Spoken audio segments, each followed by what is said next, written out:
Hello बच्चों, किसी भी गेम में लास्ट राउंड सबसे ज़्यादा इम्पोर्टेंट होता है क्योंकि वो ही तय करता है कि आप जीतेंगे या हारेंगे। इस वजह से आप लास्ट राउंड में अपनी जी जान लगा देते हैं उस गेम को जीतने के लिए। एक स्टूडेंट के लिए ये लास्ट का जो टाइम है वो उसी लास्ट राउंड की तरह है। इस लास्ट राउंड में, इस लास्ट टाइम में आप कितनी जल्दी अपनी रिवीजन करते हैं और कितनी कॉन्सेप्चुअल क्लियरिटी लाते हैं, ये बहुत ज़्यादा मैटर करता है कि आप कितने ज़्यादा अच्छे मार्क्स लेंगे। तो इस वजह से आप अपने कॉन्सेप्ट को अच्छे से क्लियर करें और रिवीजन करते वक्त टाइम को ध्यान में रखें। टाइम बहुत ज़्यादा इंपॉर्टेंस रखता है और जितना ज़्यादा इफेक्टिवली आप टाइम को इस्तेमाल करेंगे आप उतना ही अच्छा परफॉर्म कर पाएंगे। तो ज़रूरी है कि आप रिवीजन जो है कम टाइम में करें। तो देखिए, आज का हमारा जो रिवीजन कॉन्सेप्ट है वो है प्रिंसिपल ऑफ मैनेजमेंट। में हमारे पास कॉन्सेप्ट और डिस्क्रिप्शन। सबसे पहले हमारे पास difference between pure science and principle of management. जब हम प्योर साइंस की बात करते हैं, प्योर साइंस जो प्रिंसिपल्स होते हैं वो रिजिड होते हैं। मींस एक इंसान के प्लेस के चेंज होने पर उनके रिजल्ट चेंज नहीं होते, रिजल्ट हमेशा ही एक जैसे आते हैं।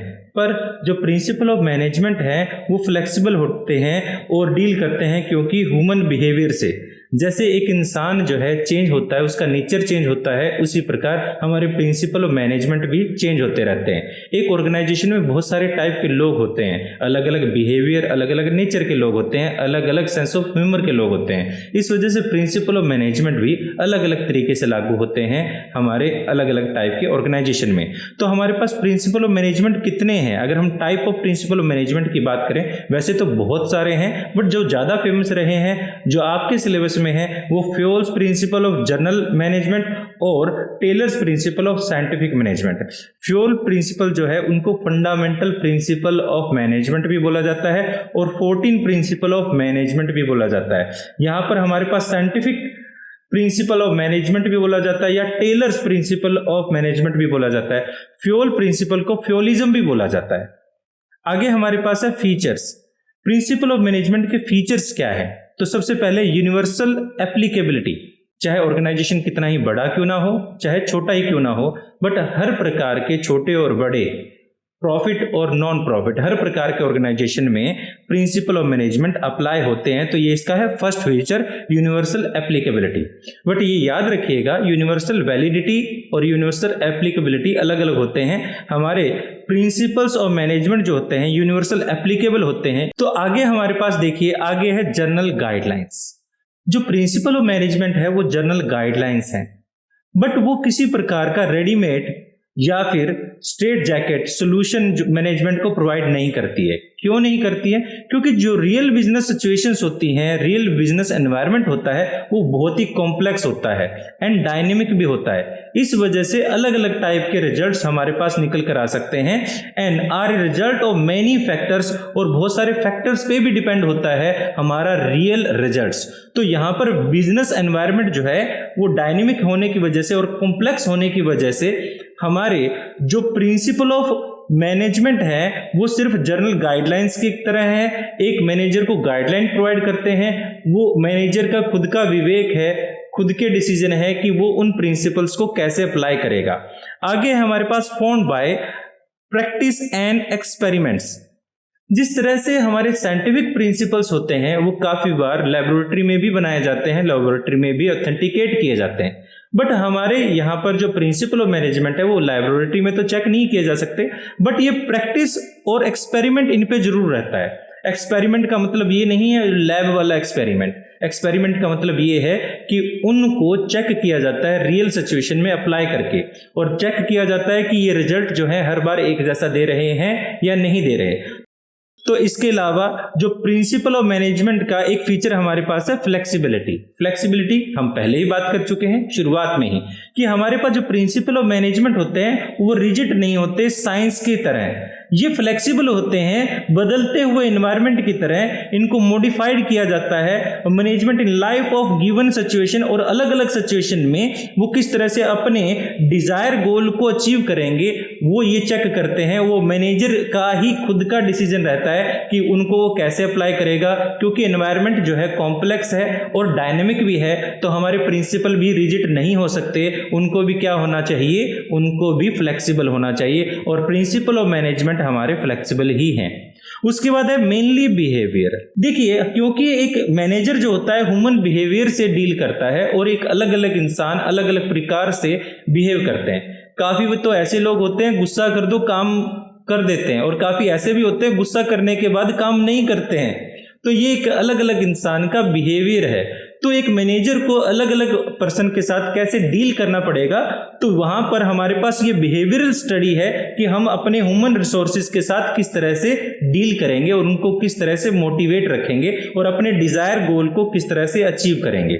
आगे हमारे पास है features of principle of management में काज एंड इफेक्ट रिलेशनशिप। देखिए, हमारे पास जो प्रिंसिपल ऑफ मैनेजमेंट है वो काज और इफेक्ट, यानी आप क्या करेंगे तो उसके रिजल्ट क्या आएंगे, इसको जरूर स्टडी करते हैं, जिससे क्या होगा कि उन प्रिंसिपल को हम लार्ज नंबर ऑफ केसेस में अप्लाई कर पाएंगे और एक जैसे रिजल्ट हर बार प्राप्त कर पाएंगे, रिसीव कर पाएंगे। इसके अलावा मैनेजमेंट जो है वैसे भी हमारे पास कॉन्टीजेंट पावर है, प्रिंसिपल भी क्या है, contingent. The application of principle of management is contingent. वो दिखाई नहीं देते बट वहां पर अप्लाई किए हैं। आपने काम को डिवाइड कर दिया है, यहाँ डिवीजन ऑफ वर्क आपने अप्लाई किया है, बट पर्टिकुलरली ये नजर नहीं आ रहा कि डिवीजन ऑफ वर्क अप्लाई किया है। तो depend upon the prevailing situation at particular point of time. Particular point of time में क्या सिचुएशन चल रही है उस बात पे भी डिपेंड करता है कि आप प्रिंसिपल कौन सा अप्लाई करेंगे। अब हम करते हैं हमारे significancy of principle of management, यानी प्रिंसिपल ऑफ मैनेजमेंट क्यों जरूरी है। एक मैनेजर को principle of management, fundamental principle of management और साइंटिफिक प्रिंसिपल ऑफ मैनेजमेंट, यानी हेनरी फ्योल वाले प्रिंसिपल ऑफ मैनेजमेंट और एफडब्ल्यू टेलर वाले प्रिंसिपल ऑफ मैनेजमेंट की नॉलेज क्यों होनी चाहिए। तो सबसे पहले हमारे पास provide manager with useful insight into the reality. एक मैनेजर टाइम टू टाइम बहुत सारी टाइप की प्रॉब्लम फेस करता रहता है रियल लाइफ में, और वो प्रॉब्लम्स दोबारा से ना हो और उन प्रॉब्लम का सोल्यूशन हो। अगर उसने कोई गलती की है वो दोबारा से गलती को ना दोहराए, ये भी उसे बात कंफर्म करनी चाहिए। तो ऐसे में प्रिंसिपल ऑफ मैनेजमेंट उसे अंडरस्टैंडेबिलिटी देते हैं कि डिफरेंट सिचुएशन में उसको क्या करना चाहिए। इससे एक मैनेजर जो है इनेबल हो जाता है इफेक्टिवली किसी भी ऐसी सिचुएशन को डील करने के लिए जो बार बार हो रही है। इससे क्या होगा कि वो ज्यादा सीख पाएगा और अपने प्रीवियस एक्सपीरियंस से वो चीजों को, सिचुएशन को ज्यादा अच्छे से हैंडल कर पाएगा। इसके बाद है हमारे पास optimum utilisation of resources and effective administration. कहने का मतलब है प्रिंसिपल्स ऑफ मैनेजमेंट की अगर एक मैनेजर को नॉलेज है तो वो मैनेजमेंट को एम्पावर करेंगे कि वो अपने जो लिमिटेड रिसोर्सेज हैं उनको किस तरह से अच्छे से यूज कर पाएगा, अच्छे डिसीजन कैसे ले पाएगा और कॉस्ट इफेक्टिव कैसे हो पाएगा, यानी कम से कम खर्चे में ज्यादा से ज्यादा अच्छा परफॉर्म कैसे कर पाएगा। इसके बाद है हमारे पास साइंटिफिक डिसीजन। अगर एक मैनेजर को प्रिंसिपल्स ऑफ मैनेजमेंट की नॉलेज है तो वो प्रिंसिपल्स ऑफ मैनेजमेंट इनेबल करते हैं उस मैनेजर को किसी भी ऑब्जेक्टिव की असेसमेंट करने में और मैनेजरियल सिचुएशन एंड प्रॉब्लम्स को जो उसके हाथ में अभी है, यानी वो जो फेस कर रहा है, उसको साइंटिफिकली डिसीजन लेने में, जिस तरह से वो लॉजिकल डिसीजन ले, ना कि सिर्फ और सिर्फ सोचे और गैस मारे। यानी गैस नहीं मारना, वो लॉजिकली सोचेगा।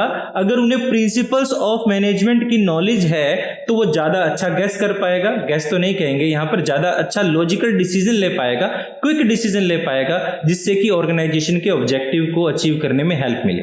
उसके बाद देखिए मीटिंग चेंजिंग एनवायरमेंट रिक्वायरमेंट। देखिए एनवायरमेंट जो है लगातार चेंज हो रहा है। अगर एनवायरनमेंट चेंज हो रहा है, पॉलिटिकल एनवायरनमेंट है, सोशल एनवायरनमेंट है, टेक्नोलॉजिकल एनवायरनमेंट है, तरह तरह के एनवायरनमेंट है जो हमारे एक बिजनेस को इफेक्ट करते हैं। अलग अलग टाइप के एनवायरनमेंट अलग अलग प्रकार की सिचुएशन खड़ी करते हैं मैनेजर के लिए, तो वो सिचुएशन को किस तरह से टैकल करेगा, किस तरह से सोल्व करेगा, ये भी इफेक्टिवली प्रिंसिपल ऑफ मैनेजमेंट की नॉलेज के साथ ज़्यादा अच्छे से हो सकते हैं। अब यहाँ पर यह भी है, जिस तरह से अलग अलग अगर टेक्नोलॉजिकल चेंज हो रहा है तो किस टाइम में किस प्रकार की नॉलेज दें, ट्रेनिंग दें एम्प्लॉयज़ को, जो हमारे ऑर्गेनाइजेशन के लिए अच्छा हो। आगे देखिए, उसके बाद है हमारे पास फुलफिलिंग सोशल रिस्पॉन्सिबिलिटीज। क्योंकि एक ऑर्गेनाइजेशन समाज में वर्क करता है, सोसाइटी में वर्क करता है, सोसाइटी से पैसा कमाता है और सोसाइटी के एम्प्लॉयज़ ही वहां पर काम करते हैं, तो उसकी रिस्पॉन्सिबिलिटी ना केवल एम्प्लॉयज के प्रति है पर सोसाइटी के अलग अलग ग्रुप ऑफ पर्सन्स, जैसे कस्टमर्स हैं, पॉपुलेशन है, सोसाइटी है, गवर्नमेंट है, एम्प्लॉयज हैं, सप्लायर्स हैं, हर किसी के प्रति अलग अलग प्रकार से बनती है। अगर एक मैनेजर को प्रिंसिपल ऑफ मैनेजमेंट की नॉलेज होगी तो वो रिस्पॉन्सिबिलिटी को अच्छा समझ पाएगा और अलग अलग ग्रुप ऑफ पर्सन से जो उसकी सोशल रिस्पॉन्सिबिलिटी है उनको ज़्यादा अच्छा पूरी कर पाएगा। जो पर्सन है जैसे कस्टमर, एम्प्लॉयज, वो सभी हो सकते हैं। उसके बाद लास्ट में है हमारे पास management training, education and research. जो फंडामेंटल प्रिंसिपल्स ऑफ मैनेजमेंट है या साइंटिफिक प्रिंसिपल ऑफ मैनेजमेंट है, वो फंडामेंटल ऑफ मैनेजमेंट है। यानी अगर आप मैनेजमेंट करना चाहते हैं तो आपको वो बेसिक बातें पता होनी चाहिए। हो सकता है आप उसको एज ए थ्योरी के पॉइंट ऑफ व्यू से ना समझें, बट कभी ना कभी उसे अप्लाई जरूर करते हैं। तो प्रिंसिपल ऑफ मैनेजमेंट है, फंडामेंटल्स हैं to the management theory and practice. इस वजह से एक मैनेजर को प्रिंसिपल ऑफ मैनेजमेंट की नॉलेज होनी चाहिए, जिससे वो अपने काम को इफेक्टिवली एंड एफिशिएंटली कर पाएगा। और मैं उम्मीद करता हूं कि ये वीडियो आपको अच्छी लगी होगी और फिर मिलते हैं किसी और वीडियो में। Thanks for watching.